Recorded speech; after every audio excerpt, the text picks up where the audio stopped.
Well, hello everybody. It's Doris at DF Designs, and guess what? I'm not at home in the studio, and I'm not pouring today. My poor car needed to be worked on, and I just wanted to let y'all know. Yeah, I'm eating breakfast while I'm talking to you. Sorry, but I just want to let you know I'm gonna start pouring again. Hopefully tomorrow. And if not by tomorrow, Monday for sure, and I will have my live Tuesday night. It's been a little bit of a rocky road these last couple of weeks with this damn car. Sorry. I'll quit eating while I'm talking.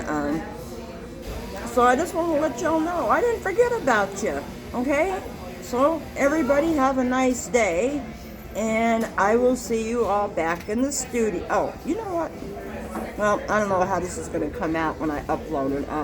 I'll see you all back in the studio. Sorry if it's a small screen, because I just realized I had it in portrait, not landscape. So, you guys have a great weekend. I hope to be pouring tomorrow. And don't forget, I love the resin right out of you. Okay? So, bye for now.